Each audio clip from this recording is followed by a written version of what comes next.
Hello everyone, स्वागत है आप सभी का एक बार फिर से किरोशा एकेडमी के इस ऑनलाइन यूट्यूब चैनल के अंदर। तो जैसा कि आपको पता है कि हम गुजरात के प्रीवियस ईयर का जो पेपर सॉल्यूशन यहाँ पर कर रहे थे, तो उसी को हम लोग यहाँ पे कंटिन्यू करेंगे।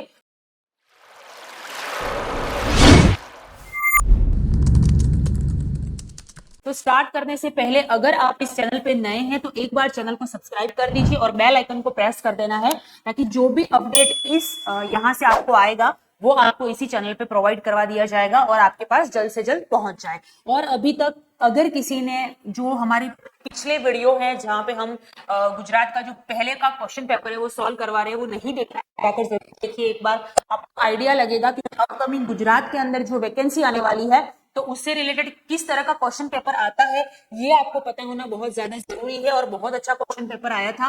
तो और हर एक पेपर में जैसा जैसा मैं सॉल्व करवाती जा रही हूँ आप लोगों को, वैसे मैंने आपको बताया है, कुछ टिप्स भी दिए हैं कि किस तरह से आपको अपने एग्जाम में आप क्लियर कर सकते हो, किन बातों का आपको ध्यान रखना है। सारी चीजें हम डे बाय डे यहाँ पर क्लियर करते जा रहे हैं। तो चलिए शुरू करने से पहले ऐप है हमारा किरोशा एकेडमी का।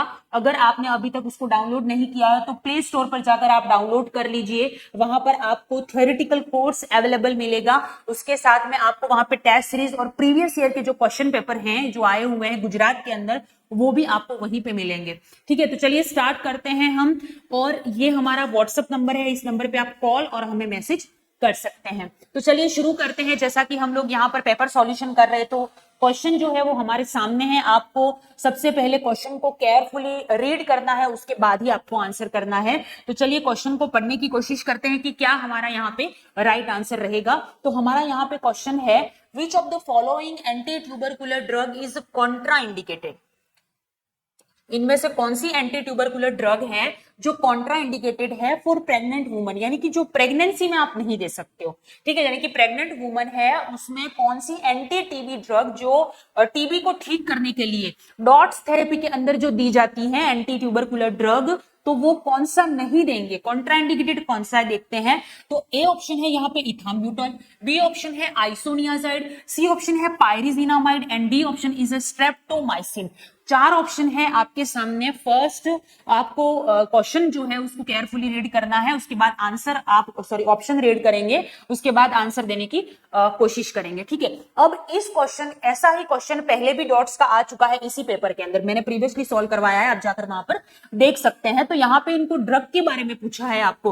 अब इस क्वेश्चन का आंसर देने से पहले आपको एंटी टीबी जो ड्रग है उसके साइड इफेक्ट पता होने चाहिए, तभी आप इसका आंसर दे पाओगे, तभी आपको पता लगेगा कि कौन सी ड्रग जो है वो हमें प्रेग्नेंट लेडी को नहीं देनी है। तो चलिए देखते हैं हम लोग। ठीक है, तो यहाँ पे देख लीजिए, इथाम्ब्यूटॉल, आइसोनियाजाइड, पायरिजिनामाइड, स्ट्रेप्टोमाइसिन।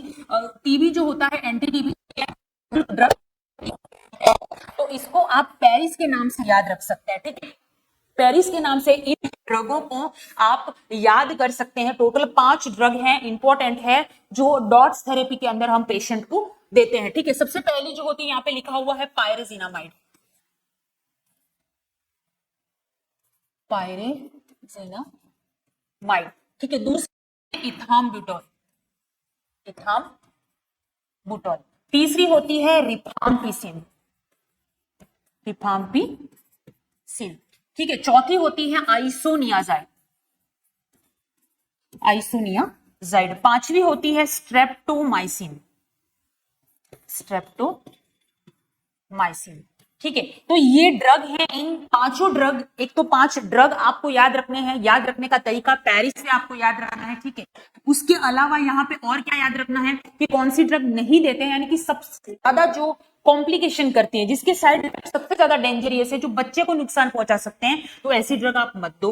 ठीक है, यानी कि देख लीजिए यहाँ पे पायरिजिनामाइड, इस ड्रग का साइड इफेक्ट क्या होता है कि पायरिजिनामाइड नाम की जो ड्रग होती है ये ब्लड के अंदर यूरिक एसिड का लेवल बढ़ाती है।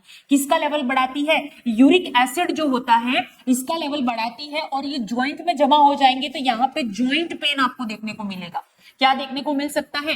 ज्वाइंट पेन देखने को मिल सकता है। ठीक है, ये इसका इंपॉर्टेंट साइड इफेक्ट है। नेक्स्ट है इथाम्ब्यूटॉल। इथाम्ब्यूटॉल ये जो ड्रग होती है ये क्या करती है कि ये विजन के अंदर प्रॉब्लम करती है। क्या कर सकता मतलब कि विजन इश्यू कर सकती है। क्या इश्यू कर सकती है कि पर्सन जो रहेगा वो ग्रीन येलो कलर के अंदर डिफरेंस नहीं कर पाता है, यानी कि कलर विजन को डिस्टर्ब करती है कौन सी, इथाम्ब्यूटोल जो होती है वो मेनली, ठीक है। उसके अलावा यहाँ पे रिफाम्पिसिन होती है। रिफाम्पिसिन का साइड इफेक्ट होता है कि ये यूरिन के कलर को, यानी कि बॉडी के जो सिक्रीशंस होते हैं, सिक्रीशंस लिख दो आप, ठीक है, मैंने एग्जाम्पल दिया है जस्ट यूरिन, यूरिन के कलर को डिसकलर्ड कर देती है, ठीक है, यानी कि ये रेड कलर का यूरिन करती है कौन सी, रिफाम्पिसिन जो होती है वो, ठीक है। आइसोनियाजाइड, ये जो ड्रग होती है आपके, आइसोनियाजाइड जो ड्रग होती है, ये ड्रग क्या करती है, तो ये जो ड्रग है आपकी न्यूरोटॉक्सिक ड्रग है, न्यूरोटॉक्सिसिटी करती है, हेपेटोटॉक्सिक ड्रग है, कैसी ड्रग है, हेपेटोटॉक्सिक, हेपेटोटॉक्सिसिटी करती है, न्यूरोटॉक्सिसिटी करती है, ठीक है। पायरेजिनामाइड जो ड्रग है ये भी है, सारी ड्रग हेपेटोटॉक्सिक ड्रग है इथाम्ब्यूटोल को छोड़ के, ठीक है। इथाम्ब्यूटोल जो ड्रग है वो हेपेटोटॉक्सिक ड्रग नहीं होती है, बाकी सारी ड्रग लीवर को भी डैमेज करती है, इस बात का आपको ध्यान रखना है, ठीक है। नेक्स्ट है स्ट्रेप्टोमाइसिन, इसका सबसे डेंजरस साइड इफेक्ट है ये ऑटोटॉक्सिसिटी कर देती है, ठीक है, ऑटोटॉक्सिसिटी करती है, यानी कि ये 8th नंबर की क्रेनियल नर्व, पहले क्वेश्चन आ गया है, नहीं देखा है पिछले वीडियो को जाकर देख लो एक बार, ठीक है। 8th नंबर की जो क्रेनियल नर्व होती है, ठीक है, मैंने क्रेनियल नर्व बताई थी, उसमें 8वें नंबर की क्रेनियल नर्व थी, 8th क्रेनियल नर्व को ये क्या करती है, डैमेज कर देती है, यानी कि vestibulocochlear is the 8th cranial nerve, जिसको ये क्या कर देती है, डैमेज कर देती है, कौन सी ड्रग, स्ट्रेप्टोमाइसिन, जिससे बच्चा जो रहता है वो गूंगा बहरा पैदा, गूंगा नहीं बहरा पैदा होगा, ठीक है। तो याद रखना यहाँ पे जो कॉन्ट्राइंडिकेटेड ड्रग है वो कौन सी है, स्ट्रेप्टोमाइसिन। वैसे सारों के साइड इफेक्ट होते हैं, लेकिन सबसे डेंजरस जो होता है वो स्ट्रेप्टोमाइसिन का होता है, विच इज नॉट गिवन, ठीक है। तो ये आपको यहाँ पर याद रखना है, ठीक है, इंपॉर्टेंट चीजें हैं ये सारी की सारी। तो यहाँ पे आपको पता चल गया होगा कि कौन कौन सी ड्रग के क्या क्या यहाँ पे साइड इफेक्ट देखने को मिलते हैं। क्लियर है सबको? तो चलिए यहाँ पे हमारा डी आंसर रहेगा, और आगे आपको सारे क्वेश्चन यहाँ पे इसी तरह से मिलेंगे कि किस तरह से आपको सॉल्व करना है। इसीलिए वीडियो को ज्यादा से ज्यादा कीजिएगा आप लोग, ताकि आपको यहाँ पे जो भी पढ़ाया जा रहा है वो और भी बच्चों तक जाए, और जिनकी भी इच्छा है कि गवर्नमेंट जॉब लेनी है आपको, उसके लिए आपको पढ़ना पड़ेगा, और पढ़ना है तो आपको ऐप में जाके थियोरेटिकल कोर्स आप डाउनलोड कर लीजिए, वहां पे जाके theory, test series, previous year के क्वेश्चन पेपर सब कुछ रेडी है आप लोगों के लिए, बस आपको पढ़ना शुरू करना है, ठीक है। एग्जाम के फॉर्म निकलेंगे, एग्जाम डेट भरेंगे, डेट आ जाएगी, उसके बाद में पढ़ेंगे, नहीं हो पाएगा, ठीक है। पढ़ना आपको अभी से ही पड़ेगा, हम लोग इतना कर रहे हैं आप लोगों के लिए, हम लोग प्रिपेयर्ड हैं आप लोगों के लिए, तो आपको भी होना पड़ेगा, ठीक है। तो उसके लिए आप अपना स्टेप उठाइए, पढ़ना है, तो नौकरी लेनी है, तो उसके लिए अभी पढ़ना जो है वो आपको स्टार्ट करना पड़ेगा।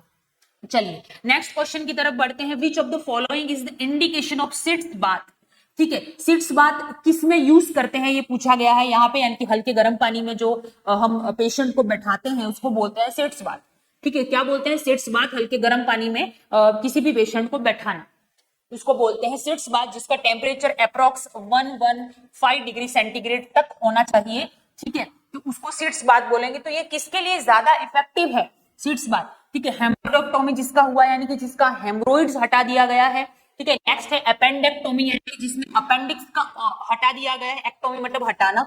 मास्टेडोक्टोमी, यानी कि जिसका जो आपके मेस्टोइड प्रोसेस होता है उसको रिमूव कर दिया गया है उसके अंदर। तो और चौथा ऑप्शन है नन ऑफ द एबोव।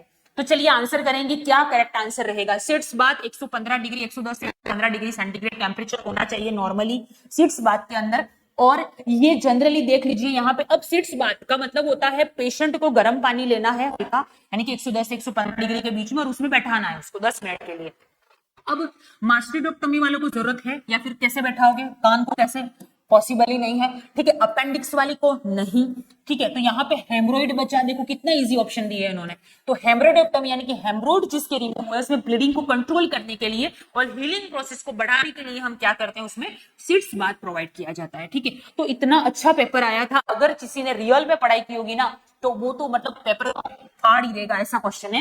तो बहुत अच्छा, बहुत अच्छे क्वेश्चन आए, बहुत अच्छे टॉपिकों से क्वेश्चन आए, ठीक है। इतना अच्छा पेपर तो मैंने कभी नहीं देखा। तो गुजरात के पेपर बहुत अच्छे आते हैं, बहुत इजी आते हैं, और टॉपिक भी इससे बहुत अच्छा आता है, इसीलिए आपको एक बार पढ़ लोगे ना तो बहुत इजीली आप आंसर जो है वो क्लियर कर लोगे। क्लियर है? तो यहाँ पे ए जो है वो आपका हमारा करेक्ट आंसर है। Next one is the success of fluid replacement therapy after 48 hours can be evaluated by, यानी कि अगर किसी पेशेंट में फ्लूइड रिप्लेसमेंट आपने किया है और 48 घंटे के बाद में आप किस चीज से पता करोगे कि हाँ हमने फ्लूइड रिप्लेसमेंट किया है, कि अच्छे से हुआ है या पेशेंट के अंदर फ्लूइड की कमी नहीं है, ये कैसे पता करोगे? ए ऑप्शन है यूरिन आउटपुट से पता करोगे, बी ऑप्शन है सीवीपी पे, सीवीपी से यानी कि सेंट्रल वीनस प्रेशर से पता करोगे, सी है यूरिन स्पेसिफिक ग्रेविटी से, डी पेरिफेरल परफ्यूजन से पता करोगे यानी कि हाथों पैरों में ब्लड कितना जा रहा है इससे आप पता करोगे। ठीक है, तो 4 ऑप्शन है। फर्स्ट क्वेश्चन को आपको केयरफुली पढ़ना है, उसके बाद ऑप्शन को पढ़िए और પછી आंसर अलवानो ट्राई करवानो छे। तो चलिए आंसर दीजिए, क्या व्हाट इज करेक्ट वन? सभी को आंसर देना है यहाँ पर। तो देखिए यहाँ पे A B C D option है। हमेशा याद रखना जब भी किसी पेशेंट में फ्लूइड रिप्लेसमेंट होता है उसके अंदर आपको यूरिन आउटपुट देखना है, यूरिन आउटपुट, उससे पता लगेगा आपको, और वो भी कितना होना चाहिए 30 ml पर आवर। याद रखना इससे एक पॉइंट भी कम है इसका मतलब इसके अंदर फ्लूइड रिप्लेसमेंट प्रॉपर नहीं हुआ है या लैक ऑफ फ्लूइड है। तो 30 ml per hour fluid total fluid होना चाहिए। एक घंटे में 30 ml ब्लड यूरिन आउटपुट अगर किसी का है तो वो पेशेंट के अंदर फ्लूइड की कमी नहीं है। तो ये यूरिन आउटपुट जो होता है वो एग्जैक्टली हमें बताता है कि फ्लूइड रिप्लेसमेंट प्रॉपर तरीके से हुआ है। क्लियर है? याद रखना हर एक चीज में मैं आपको जो भी इंपॉर्टेंट बातें हैं उससे रिलेटेड जो पहले पेपर में आई हुई है वो बताने की कोशिश कर रही हूँ। इसी तरह से हम पेपर सॉल्व करेंगे और इसी तरह के पेपर आपको ऐप में भी प्रोवाइड मिलेंगे। तो आप जाइए, ज्यादा देर मत कीजिए, अपना जो आप पेपर सॉल्यूशन है उसको शुरू कर दीजिए, टेस्ट दीजिए, थ्योरी को पढ़ के टॉपिक पढ़ के टेस्ट देंगे तो आपके लिए बहुत ईजी हो जाएगा। ठीक है, चलिए नेक्स्ट है यहाँ पे what is the priority nursing intervention during tonic clonic seizure. A option है restrict patient movement, B option है यहाँ पे डू सक्शनिंग, सी ऑप्शन है place tongue blade in client's mouth, D option है take precaution to prevent injury. चलिए देखिए again एक topic आया सीजर, बहुत इंपॉर्टेंट टॉपिक है। ठीक है, मैं हर एक क्वेश्चन में अगर मुझे लगता है कि ये टॉपिक इंपॉर्टेंट है और अपने पेपर में हर क्वेश्चन हर टॉपिक जो भी इंपॉर्टेंट टॉपिक है उन सभी टॉपिकों से क्वेश्चन लिए हैं, ये इस पेपर की बहुत अच्छी खासियत है और आप लोगों के लिए बेनिफिट साबित हो सकता है कि जैसे कि सीजर है तो उसमें क्या इंपॉर्टेंट है वहीं से इन्होंने क्वेश्चन उठा, कोई फालतू चीज नहीं दी है इन्होंने। तो ये आपके लिए बहुत फायदेमंद हो जाती है कभी कभी कि आप सीजर टॉपिक पढ़ के गए हो और उसमें से ऐसा क्वेश्चन आ गया तो आपके लिए ये क्वेश्चन राइट हो गया आपका। ठीक है, उसी तरह से सारे अभी तक आप देख रहे हो जो फर्स्ट डे से मुझसे जुड़े हुए हैं, मैं आपको बताती जा रही हूँ कि इसमें ये टॉपिक है, ये क्वेश्चन आया है, इसका प्रीवियस भी इससे 1 से 2 क्वेश्चन इसी सेम पेपर में दे दिए गए हैं। तो आपके लिए कितना ईजी हो जाएगा। आपको सीजर पढ़ना है, यहाँ पर हमने देखा अभी कि सीजर का टॉपिक जो है वो बहुत इंपॉर्टेंट है, उसी से क्वेश्चन दिया है यहाँ पे कि टॉनिक क्लॉनिक सीजर जो होता है एक तरह का जनरलाइज्ड सीजर का टाइप है, मतलब कि जनरलाइज्ड सीजर के अंदर ही होता है ये जनरलाइज्ड सीजर। ठीक है, जनरलाइज्ड सीजर में आता है टॉनिक क्लॉनिक सीजर। इसके अंदर सबसे पहली फेज होती है वो ऑरा फेज होती है जिसके अंदर पर्सन जो रहता है। जनरलाइज्ड सीजर में क्या होता है कि ऑरा फेज होती है, टॉनिक क्लॉनिक फेज होती है। इसमें ऑरा फेज जो होती है उसमें पर्सन को ऐसा लगता है जैसे कि रेस्टलेसनेस हो जाना, कभी कभी अनकॉन्शियस हो जाना हो जाता है, यानी कि उसको एहसास होता है कि उसको सीजर एक्टिविटी आने वाले है, अंदर दिमाग में कुछ इलेक्ट्रिक चेंजेस हो रहे हैं वैसा उसको फील होता है। ठीक है, वो होती है ऑरा फेज। सेकंड फेज आती है टॉनिक फेज। ठीक है, टॉनिक फेज जो रहते हैं उसके हाथ पैर काम करना बिल्कुल बंद कर देंगे, कभी कभी स्टिफ हो जाते हैं एकदम हाथ पैर जो रहते हैं वो, उसको होता है टॉनिक फेज। उसके बाद होती है क्लॉनिक फेज जिसमें जर्किंग मूवमेंट आते हैं पर्सन को। ठीक है, तो ये तीनों फेज जो होती है जनरलाइज्ड सीजर की एक्टिविटी के अंदर देखने को मिलती है। तो उसमें करेंगे क्या? ठीक है, तो देख लीजिए, पहले तो देखते हैं क्या नहीं करता है। जब भी किसी पेशेंट को सीजर एक्टिविटी आती है तो कुछ भी मुंह में नहीं डालना है, अदरवाइज वो निगल लेगा उसको। ठीक है, तो मुंह में कुछ भी डालने की कोशिश नहीं करनी है आपको। उसके अलावा अगर आपको पर्सन जो खड़ा है उसको सीजर आ रहे तुरंत उसको लेटा दो फर्श पे, तो फर्श पे लेटा दो और उसको साइड लाइन पोजिशन हमेशा दे दो। और याद रखना है पेशेंट को सबसे प्रायोरिटी हमारी होनी चाहिए कि पेशेंट को इंजरी से प्रिवेंट करना है। ऐसी सिचुएशन में पर्सन को लगना नहीं चाहिए, ये हमारी प्रायोरिटी होनी चाहिए। सिर्फ उसको लूज क्लोथिंग पहनाने चाहिए, उसके आसपास ऐसी कोई चीज ना रखें जिससे वो अपने आप को हार्म कर सकता है। ठीक है, तो यहाँ पे देख लीजिए कि अगर किसी को टॉनिक क्लॉनिक सीजर आ रहे हैं तो क्या प्रायोरिटी पे रखेंगे, यानी कि क्या हमारा पहला रेस्ट्रिक्ट पेशेंट मूवमेंट। पेशेंट को मूवमेंट हो रहा है एकदम जर्किंग मूवमेंट इस तरह से आ रहे हैं पेशेंट को, जब सीजर आते हैं ना तो एकदम उसके हाथ पर टाइट हो जाएंगे और इस तरह से मूवमेंट आते हैं पर्सन को। ठीक है, तो क्या उसे रेस्ट्रिक्ट करने की कोशिश हम लोग करेंगे, ये प्रायोरिटी पे रखोगे? नहीं। दूसरा है सक्शनिंग करो उसको, तो सीजर एक्टिविटी आ रही है, जर्किंग मूवमेंट हो रहे हैं, मसल स्टिफ हो रही है, उस टाइम पे आप सक्शनिंग करोगे? नेवर डू, नहीं करना है। ठीक है, नेक्स्ट, प्लेस टंग ब्लेड इन क्लाइंट माउथ, सीजर एक्टिविटी आ रही है, आप टंग माउथ में तब रखोगे, नहीं करना, ऐसा कुछ भी नहीं करना। आपको प्रायोरिटी है टेक प्रिकॉशन प्रिवेंट इंजरी, यानी कि सबसे पहला हमारा काम होगा उसको इंजरी से बचाओ। हो सकता है पेशेंट खड़ा हो, उसको सीजर एक्टिविटी गिर गया, बेड पे सोया हुआ, सीजर आ रहे हैं, वो गिर गया, हेड इंजरी हो सकती है, कहीं पे भी लग सकता है, तो इंजरी से प्रिवेंट करना हमारी पहली प्रायोरिटी होती है in the case of seizure activity. तो ये आपको याद रखना है। तो डी यहाँ पे हमारा करेक्ट आंसर रहेगा। आई होप आपको समझ में आ रहा होगा। ठीक है, हम बहुत इजी लैंग्वेज में आपको पढ़ाया है, और ऐप के ऊपर जो वीडियो क्लासेस है उसमें भी बहुत इजी तरीके से हमने पढ़ाया है। तो मुझे ऐसा लगता है कि आपके लिए बहुत अच्छी अपॉर्चुनिटी है, आप अभी से जागो। ठीक है, आपको कहने वाले हम लोग यहाँ पे रेडी हैं आपको पढ़ाने के लिए, आपके लिए सारी चीजें सिस्टमेटिक वे में पूरी रेडी करके रखिए। आपको तो सिर्फ पढ़ना है। ठीक है, तो पढ़ना है, तो पढ़ने के लिए आज से अभी से शुरुआत करनी पड़ेगी। किसी का वेट मत कीजिए कि ये हो जाएगा, शादी हो जाएगी, या फिर ये इवेंट हो जाएगा उसके बाद पढ़ूंगा या पढ़ूंगी, नहीं, ऐसा नहीं करना। सिलेक्शन लेना है तो अपने खुद को अपने आप से जगाओ और पढ़ना शुरू करो। ठीक है, तो ही सिलेक्शन ले पाओगे, वरना किसी और के कहने पे अगर आप कुछ कर रहे हो, या फिर ये कहेगा तब पढ़ूंगी, या फिर ये करने के बाद पढ़ूंगी, तो फिर पॉसिबल नहीं हो पाएगा। उसके लिए आपको अभी से शुरू करना पड़ेगा अपनी पढ़ाई को। नेक्स्ट क्वेश्चन है यहाँ पे, बहुत अच्छा क्वेश्चन है। अगेन मैंने बताया आपको ग्लैंड से रिलेटेड हार्मोन, या फिर बोल सकते हो आपकी सिक्रीशन से रिलेटेड क्वेश्चन है, और बहुत अच्छा क्वेश्चन है। ठीक है, which of the following condition occur due to hypersecretion of growth hormone among adult. ठीक है, which of the following condition occur due to hypersecretion of growth hormone. ठीक है, ग्रोथ हार्मोन जो होता है, जो आपकी सिक्रेट होता है पिट्यूटरी ग्लैंड से। ठीक है, ग्रोथ हार्मोन सिक्रेट होता है कहां से? एंटीरियर, दो pituitary, anterior posterior, anterior pituitary gland से, anterior pituitary gland, anterior pituitary gland से सिक्रीट होता है ग्रोथ हार्मोन। अगर इसका हाइपर सिक्रीशन हो जाए एडल्ट में, लिखा हुआ ध्यान से पढ़ना। ठीक है, एडल्ट में भी होता है और चाइल्ड में भी होता है, इसीलिए यहाँ पे एडल्ट को ध्यान से पढ़ना है, तो आधा आंसर तो पहले ही निकल के आ जाएगा दिमाग में। अगर आपने पढ़ा हुआ है ये सिस्टम एंडोक्राइन, तो तुरंत आपके दिमाग में आएगा, हाँ यार अगर एडल्ट में हाइपर सिक्रीशन हो जाएगा तो क्या होगा। यहाँ पे चार ऑप्शन है, जिंजांटिज्म, क्रेटिनिज्म, माइक्सोडी और एक्रोमिगैली। चलिए आंसर करिए, क्या आंसर रहेगा। तो देखिए, अगर बच्चों में जैसे कि यहाँ पे बोला गया है कि क्या होगा अगर एडल्ट में हाइपर सिक्रीशन हो जाए, तो चलिए आंसर देने की कोशिश करेंगे, क्या हमारा यहाँ पे करेक्ट आंसर रहेगा। चलिए आंसर करिए, क्या करेक्ट आंसर रहेगा। तो एडल्ट में अगर होता है तो याद रखिए जिजांटिज्म देखने को मिलता है, ए ऑप्शन यहाँ पे राइट रहेगा। क्रिटिनिज्म जो रहता है और माइक्सिडिमा, ये दोनों हाइपोथायरोडिज्म, थायरोइडिज्म।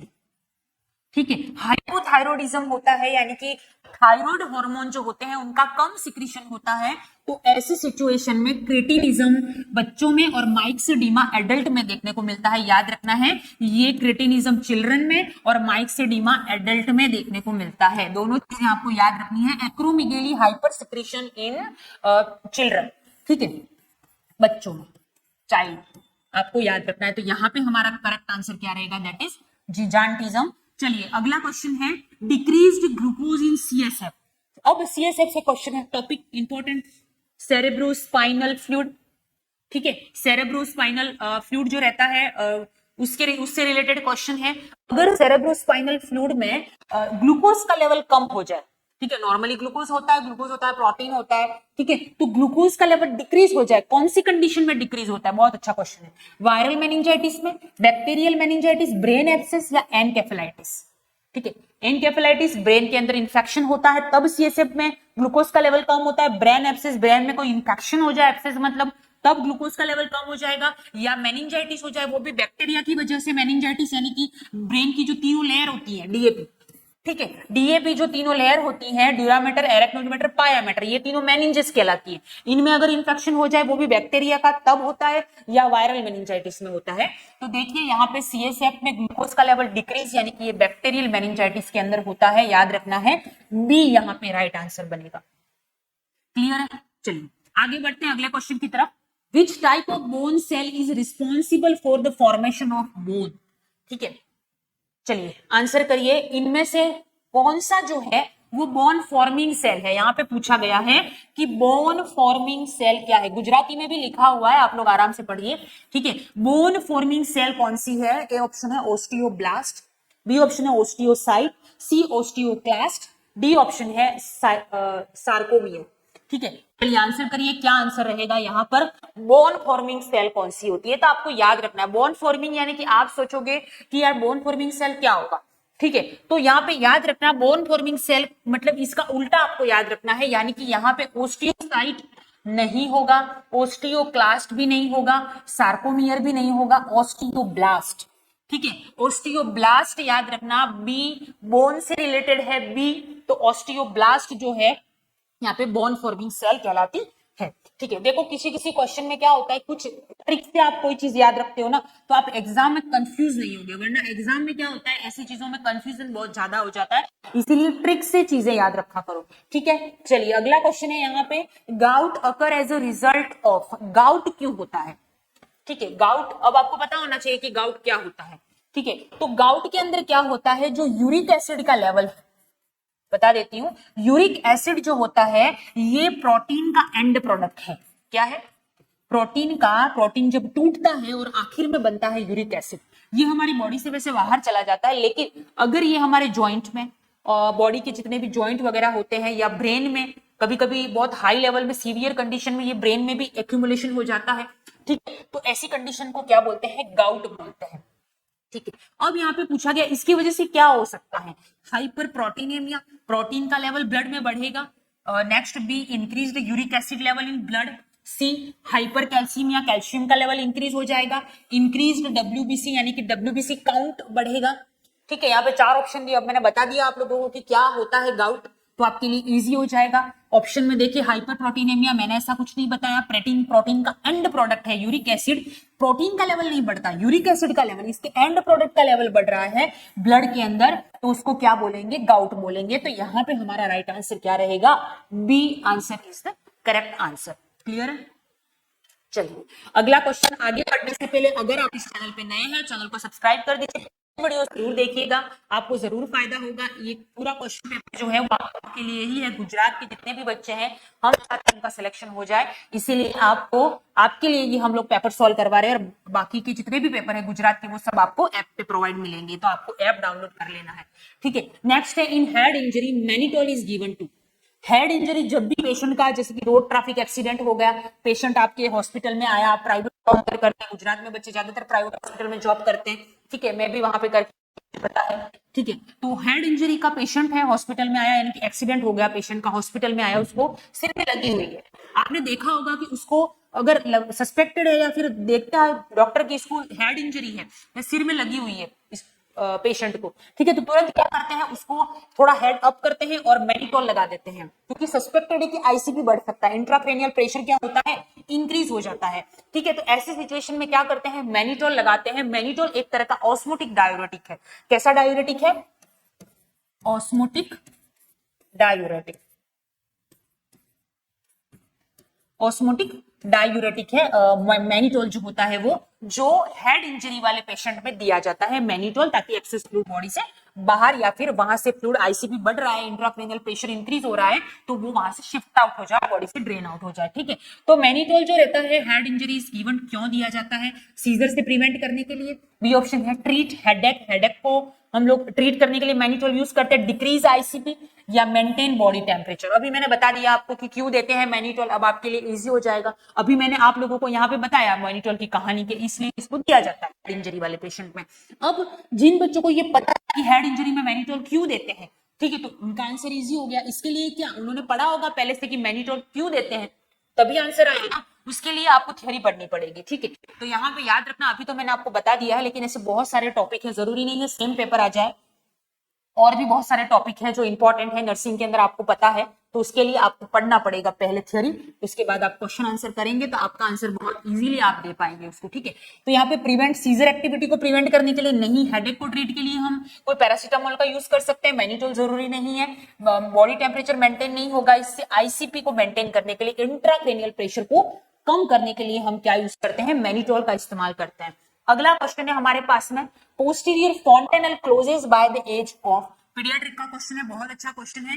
कि पोस्ट ही 2 फॉन्टेनल, वैसे तो 6 फॉन्टेनल होते हैं, आपको एग्जाम में पूछे अगर कोई कि टोटल फॉन्टेनल कितने होते हैं न्यूबॉर्न में, तो 6 फॉन्टेनल होते हैं, लेकिन हम पढ़ते सिर्फ 2 के बारे में है। पूछा 2 के बारे में जाता है, that is anterior fontanelle anterior, posterior fontanelle, anterior and posterior fontanelle के बारे में ज्यादातर पूछा जाता है। तो एंटीरियर फॉन्टेनल जो होता है वो 1.5 मंथ में क्लोज हो जाता है, ठीक है, 1.5 मंथ में एंटीरियर पोस्टीरियर फॉन्टेनल जो रहता है वो पोस्टीरियर फॉन्टेनल जो रहेगा वो 1.5 मंथ में क्लोज हो जाता है, यानी कि आपको याद रखना है अप्रोक्स 6 to 8 वीक में ये क्लोज होता है पोस्टीरियर फॉन्टेनल। एंटीरियर फॉन्टेनल जो रहता है वो 1 से 1.5 साल में, यानी कि 1.5 ईयर के अंदर, यानी कि लगभग 18 मंथ के बाद में ये क्लोज होता है।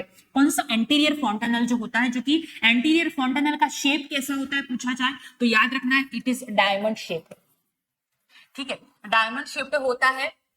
आपको याद रखना है जिसको ब्रेगमा भी बोलते हैं, ब्रेगमा, और इसको हम लेमड़ा बोलते हैं। ट्रायंगल शेप्ड होता है, शेप इसका ट्रायंगल, याद रखना है, ठीक है। क्लोज कब होता है ये जरूर पूछा जाता है। यहाँ पे पोस्टीरियर फॉन्टेनल मैंने बता दिया 1 से 1.5 महीने में क्लोज होता है और 6 to 8 वीक में। तो यहाँ पे हमारा आंसर राइट क्या हो जाएगा? 6 to 8 मंथ में। 12 से 18 मंथ पूछता है तो आपको एंटीरियर फॉन्टेनल याद रखना है। क्लियर? ये क्वेश्चन बहुत इंपॉर्टेंट है, फॉन्टेनल से आएगा तो यही क्वेश्चन आएगा कि एंटीरियर कब क्लोज होता है, पोस्टीरियर कब क्लोज होता है, ठीक है। और शेप भी मैंने आपको बता दिया तो आपके लिए बहुत ज्यादा इजी हो जाएगा। क्लियर? पढ़ना बहुत आसान है, बस आपको थोड़े से अपने आप के एफर्ट्स लगाने जरूरी है। इसी तरह के एफर्ट हम रेडी हैं, सब कुछ रेडी करके रखा है, बस आपको पढ़ना है, अपना देना है आपको। हमने अपनी तरफ से सारी तैयारी करके रखी है, बस आपको अपना 100% यहाँ पर देना है, अपनी तैयारी को देना है। भले आप जॉब करते करिए, कोई दिक्कत नहीं है, ठीक है। तो प्राइवेट सेक्टर में जॉब करते हुए भी आप टाइम निकाल के पढ़ना जरूरी है। कहीं पे भी देखो, पढ़ने वाला कहीं पे भी पढ़ लेता है, ठीक है। आपने ये स्टोरी तो सुनी होगी कि एक बच्चे के घर में लाइट नहीं थी और उसने जो है वो जो रोड पे रोड लाइट होती है वहां पर बैठ के और वो आईएएस ऑफिसर बन गया, ठीक है। तो पढ़ने वाले के लिए कहीं पे भी वो तो पढ़ लेगा, ठीक है। अगर सिलेक्शन लेना है, ऐसा माइंड में है कि नहीं यार मुझे अपने मदर फादर का सपना पूरा करना, उन्होंने जो स्ट्रगल की है उसके लिए मुझे पढ़ना है, तो पढ़ने वाला कहीं भी पढ़ लेगा, ठीक है। तो अपने आप को मोटिवेट रखिए, पढ़ना है। यहाँ पर जब भी वीडियो अपडेट आता है सब्सक्राइब कर लीजिए, बेल आइकन को प्रेस कर दीजिए, तुरंत वीडियो को जरूर देखें आप लोग। ये प्रीवियस ईयर का पेपर है गुजरात में जो आया था, इसी तरह से हम यहाँ पे सॉल्व करते रहेंगे। और इस वीडियो को अपने सभी मित्रों, फ्रेंड्स, कलीग्स जो भी हैं जिन्होंने नर्सिंग कर रखी है और जो गवर्नमेंट जॉब पाना चाहते हैं गुजरात के अंदर, प्राइवेट से परेशान हो चुके हैं, तो उनके लिए ये वीडियो है। तो आप ज्यादा से ज्यादा इसको शेयर जरूर करिएगा। और किसी भी तरह की कोई क्वेरी है तो हमारा नंबर है, आप उसमें कॉल या मैसेज कर सकते हैं। जुड़े रहिए, तब तक के लिए आपको पढ़ना है। Be motivated and thank you so much. See you again.